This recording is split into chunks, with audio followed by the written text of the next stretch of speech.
2016 was an awesome year for games. We've played a ton of them, and now we gotta look back at some of them. So we're here to bring you 10 of the best open world games of 2016. Now keep in mind, some of these are definitely not the best games, but they're classified as open world games. So let's get started off with number 10. We have Skyrim Special Edition. This enhanced or up-resed version of the famous 2011 game turns out to still be pretty awesome. While the launch wasn't without some problems, this is a much nicer, prettier version of a game that was already pretty great. We argued the merits of actually including a remaster on this list, but it was down to this or Mirror's Edge Catalysts, and we decided to put this game because it's way more fun, remaster or not. If you've never explored Tamriel, I gotta say Skyrim is definitely the way to do it. If you do have a modern console and you want to hop on it, or if you have a PC and just want to play the best version, go with Skyrim Special Edition and you will probably definitely not regret it because the world is massive and there's tons to do. It's like the ultimate medieval fantasy playground. But you probably know this by now. I think I'm preaching to the choir. And at number 9, we have Mafia 3. While ultimately lauded by many people as a disappointment, what we can say is that if you push past the decent story and the really repetitive quests, New Bordeaux was a hell of a game world to get absorbed in. At the very least, Mafia 3 did a good job at capturing the whole New Orleans, Louisiana type culture, and really nailed that in creating its own fictional city in the late 1960s. It was filled with awesome music, all different types of variation between swamps, downtown cities, upper class areas, lower class areas, and everything in between. All the people on the streets felt convincing as you ran them over and gunned them down. It was just a unique location in game world. The last game that really nailed that whole Southern America type of thing was Infamous 2, and Mafia 3 captured it just as well.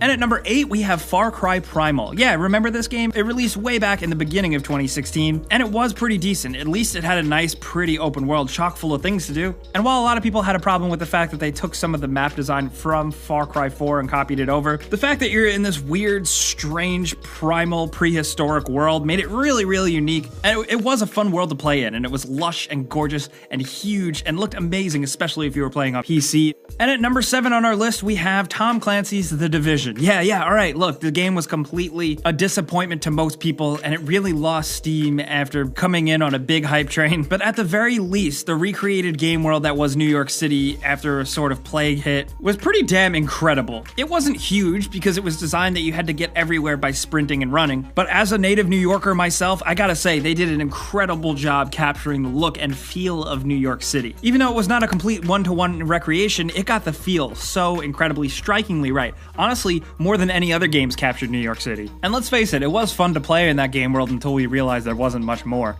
And at number 6 on this list, finally, we have a really, really straight up awesome game, and that is Grow Up, the sequel to Grow Home. This small little Ubisoft-produced semi-indie game is based around really weird, unique momentum physics and exploration and climbing. Grow Home was awesome, and basically they took Grow Up and added more things to do in a big open world. They gave the main character a lot of new abilities and more places to go, and ultimately, it turned out to be a pretty awesome game. It's also probably one of the more unique and weird and artistic open world games we have on this list, because the world itself in Grow Up was massive and really just strange but fun. And at number 5, we have Pokemon Sun and Moon. Yes, we really kind of debated whether or not we could consider this an open world game, but honestly with this list for open world games, considering there's always so many, we were kind of scraping at the barrel. So hey, we decided to put Sun and Moon in here. The new game world in this Pokemon is a string of islands inspired by Hawaii called Alola, and it's a completely new region away from the Kanto region filled with different Pokemon, and it's totally awesome. The brilliance in Sun and Moon's design is the fact that it's multiple islands, and every island kind of just brings a lot of variation to the table, so you're getting a varied world and a very unique different chain of islands. It was a fun and challenging world that was interesting to look at and definitely worth a Sun and Moon playthrough.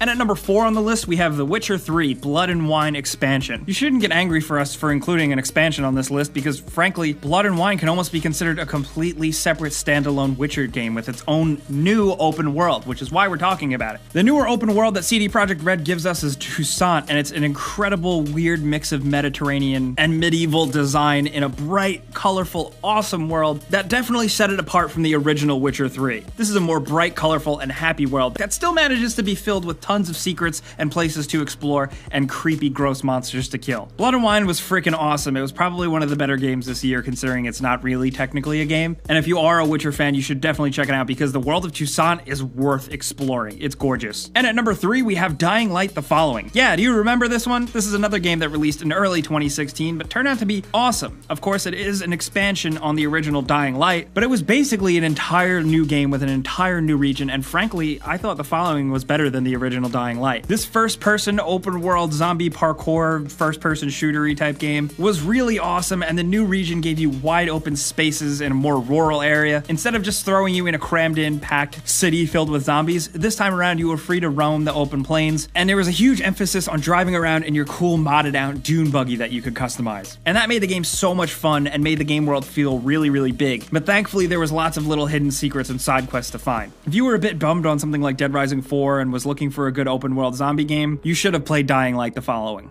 And at number 2 on our list, we have Final Fantasy XV, a very weird open-world game. First of all, it's a Final Fantasy JRPG that basically takes a lot of modern open-world conventions. It's a giant map filled with collectible things and side quests to keep you busy for seemingly forever. But on the flip side, it's really weird because it's a Japanese take on game design where everything really serves a purpose, but some of the scenery just serves as window dressing. It's a very give and take because the fact that you roam around in a car that you can't even really necessarily directly control makes it seem like it would be less of an open-world game. But the fact that the game actually really encourages exploration in terms of leveling up, finding things, hunting monsters out in the open world, and keeping you away from your car and forcing you to get out and hoof it on foot and discover these beautiful places really made Final Fantasy XV special. Not to mention the fact that there's a ton of variation from American-style deserts to lush green forests to a lot of everything in between, but it's all just kind of riddled with that weird mystical Final Fantasy stuff like giant craters, incredible dinosaur monsters, and the ability to ride everywhere on chocobos. Also, graphically speaking, I thought it was freaking gorgeous.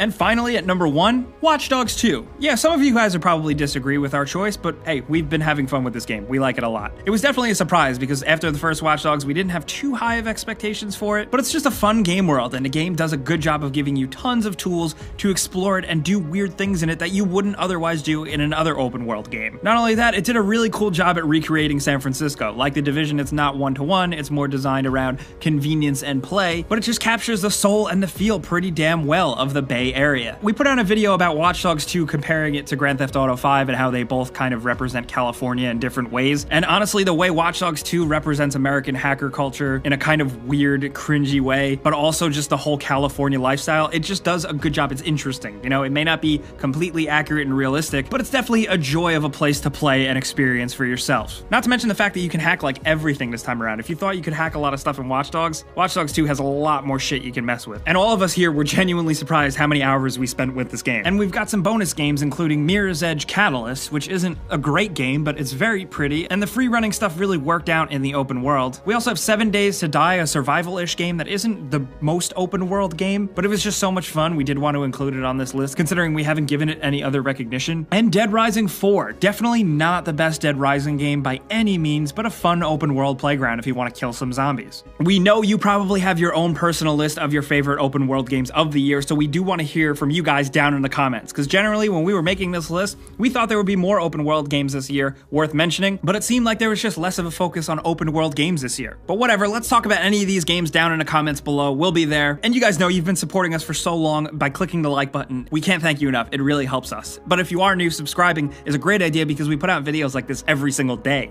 But as always, thanks for watching, and we'll see you guys next time.